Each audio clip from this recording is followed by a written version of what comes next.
भाई मैं तुम लोगों से आग्रह करूं या बिल्कुल हक से कहूं कि भाई नहीं सर, हक से कहो, एकदम हम आपकी बात मानेंगे, एकदम आपकी बात पे हम चलेंगे, एकदम हम आपकी बात पे चलेंगे।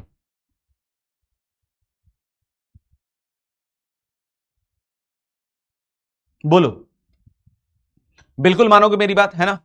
तो आई होप आप मेरी बात को अच्छी तरीके से समझिएगा। मैं बस एक चीज कहना चाह रहा हूं, जितने भी डीपीपी के सवाल है ना बच्चों, जो उसमें आपको लग रहे हो, थोड़े भी अच्छे लग रहे हो, है ना, हल्का सा भी लग रहा हो कि नहीं यार सर ये सवाल ना, मतलब सोचने में मुझे 2 से 3 मिनट लगा था, लिटरली बतला रहा हूं, है ना, बिल्कुल 2 से 3 मिनट लगा था सर, सोचने में मेरे को समय लग गया था इसमें, और ये सर बहुत इजीली ले लिया था मैंने, या गलत हो गया था, मेरे सिली मिस्टेक हो गया था, है ना। सुनना ध्यान से बच्चों, है ना, please please please please, this is very important बच्चों, है ना, तुम्हारी रिजल्ट के लिए काम किया जा रहा है यार, इसलिए तुमको सुनना बहुत जरूरी है, तुमको सुनना मतलब तुम्हें सुनना बहुत जरूरी है। तो जो भी आपको ऐसे सवाल लगे ना डीपीपी में या क्लास नोट्स में, या कोई ऐसा कॉन्सेप्ट लगा है कि भाई सर ये वाली चीज ना मेरे को थोड़ी सी अच्छे से नहीं चमकी है, तो मैं आपको बताऊं, एक चीज करो यार, है ना, एक चीज करो, सबसे पहले उसको नोट डाउन करो, सबसे पहले थ्योरी की चीजों को नोट डाउन करो। देखो अभी तुम्हारे पास भरपूर समय है ना, इंस्टाग्राम और इस तरह के ग्राम ग्राम में, है ना, आपका काम तमाम हो जाएगा, ठीक है। तो सबसे पहले जितने भी थ्योरी में छोटे छोटे पॉइंट जो आपको लगते हैं कि यार ये चीजें ना सर समझ में नहीं आई है, या थोड़ी सी हल्की सी रह गई है, उनको एक बार नोट डाउन करो और उसको खुद से रिजॉल्व करो, छोड़ो नहीं। अब वो 10th वाला माइंडसेट नहीं चलेगा कि छोड़ दिया ठीक है बाद में देख लेंगे, नहीं चलेगा बेटा, है ना। आपको आगे समय बहुत धीरे धीरे कम लिमिटेड मिलेगा, है ना, डराने के लिए नहीं कह रहा हूं, समझा रहा हूं, है ना, सब समझा रहा हूं आपको, ठीक है। तो इस चीज को समझिएगा कि उसको थोड़ा थोड़ा थोड़ा थोड़ा करके उसको पूरा कंप्लीट कीजिए। फिर डीपीपी में जो अच्छे अच्छे सवाल आपके पास है ना, जो भी अच्छे अच्छे सवाल आपको लगे हैं, आपको खुद को पर्सनल लगे, उसको लिखिए, उसके नंबर्स लिखिए, है ना। कोई बोले सर मैंने तो बहुत सारे नंबर लिख दिए, कोई दिक्कत नहीं है, शुरू में आप ज्यादा नंबर लिखिएगा तो ज्यादा रिवाइज कीजिएगा, ज्यादा जल्दी आपका दिमाग जो है चीजों को ग्रास्प करेगा।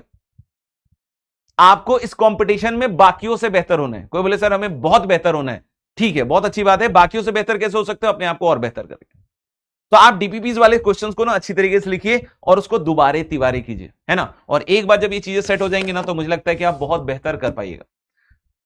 शॉर्ट नोट्स कैसे बनाने हैं उसके बारे में हम लोग नहीं तो अगली क्लास में चर्चा कर लेते हैं, छोटी सी चर्चा कर लेते हैं, चलिए शॉर्ट नोट्स के बारे में।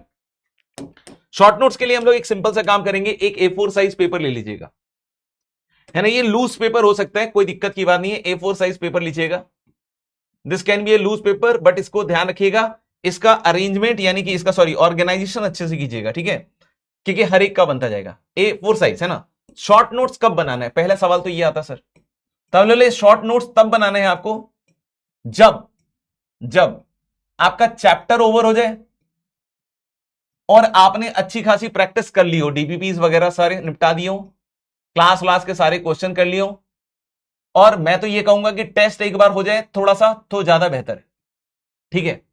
A4 साइज पेपर में ये चीज, तो सबसे पहली चीज है कि जितनी भी चीजें आपको इंपॉर्टेंट लग रही है उसको शॉर्ट नोट्स में लिखने। कोई बोले सारी चीजें इंपॉर्टेंट लग रही है, तो आंसर इज नो, आपको थोड़ा यहां रिस्क लेना पड़ेगा, आपको वो चीजें ज्यादा इंपॉर्टेंट जो आपको लग रहा है कि यार ये थोड़ा सा टेढ़ा है ना, या आपको लग रहा है कि यार ये थोड़ा कम समझ में आया, उन सारी चीजों को ज्यादा लिखिएगा। कोई बोले सर हम तो सारा कुछ भर दिए, तो फिर उसमें एक दिक्कत आएगा कि जब आप शॉर्ट नोट्स रिवाइज कीजिएगा ना, आप उन्हीं चीजों को पढ़िएगा जो आपको आता है, तो फिर आपको क्या लगेगा, मुझे तो सब आता है, मैं तो सबसे बढ़िया हूं, और फिर आप उस शॉर्ट नोट्स को रख दीजिएगा। तो आपको यह कोशिश करनी है कि शॉर्ट नोट्स में वो सारी चीजें ज्यादा रहे, मतलब ये एक तरीके से आपको, मतलब आपको समझ रहे हैं कि आपको एकदम ट्रूली बतला दे कि भाई ये है मेरा रिजल्ट, ठीक है, कि भाई इसमें जो चीजें हैं ना ये मुझे दिक्कत करती हैं।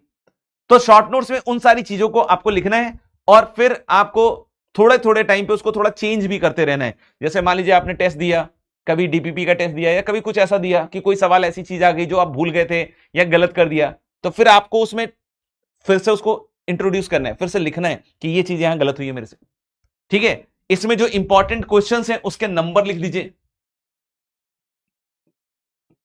ठीक है, या ये इंपॉर्टेंट क्वेश्चन ही लिख लीजिए, ज्यादा बेहतर है, क्योंकि कभी भी आपको रिवाइज करना हो आप सीधा सीधा यहां से क्वेश्चंस उठा के काम कर सकते हो, ठीक है। तो इस तरीके से चीजों को कीजिए। बाकी शॉर्ट नोट्स कैसे और बनाने हैं तो धीरे धीरे रिफाइन होगा, एग्जैक्ट 100% पे तो हमें नहीं चलना है, हमें गुड एनफ पे चलना है, यानी 70-80% भी हम अच्छी तरीके से चीजों को करते जाएंगे, चीजें बेहतरीन होती जाएंगी। अब आज के लिए बस इतना ही, आज के लिए इतना ही, मॉड्यूल से अभी कोई होमवर्क नहीं है, मैं पहले ही बता चुका, 50 बार बता चुका हूं, थोड़ा सुधर जाओ, है ना, बेहतर रहेगा। मैंने बोला है बेसिक मैथ जब कंप्लीट होगा उसके बाद ही मॉड्यूल आप हाथ लगाइएगा, उससे पहले नहीं लगाना है, ठीक है। तो आज के लिए बस इतना ही, मिलते हैं अगली सभा में, तब तक के लिए अपना ध्यान रखें। जय हिंद, जय भारत। ये प्रसारण संध्याकालीन सेवा का आज यहां पे अंत किया जा रहा है। आई होप आप सभी को मजा आया है। अगर आपको मजा आया है तो जरूर लिख दीजिए कि सर मजा आ गया, बहुत शानदार लेक्चर रहा और बहुत सही अभी तक हम लोग चल रहे हैं। ठीक है, अन्ना सेना ओपी, बिल्कुल बिल्कुल बिल्कुल गाइस।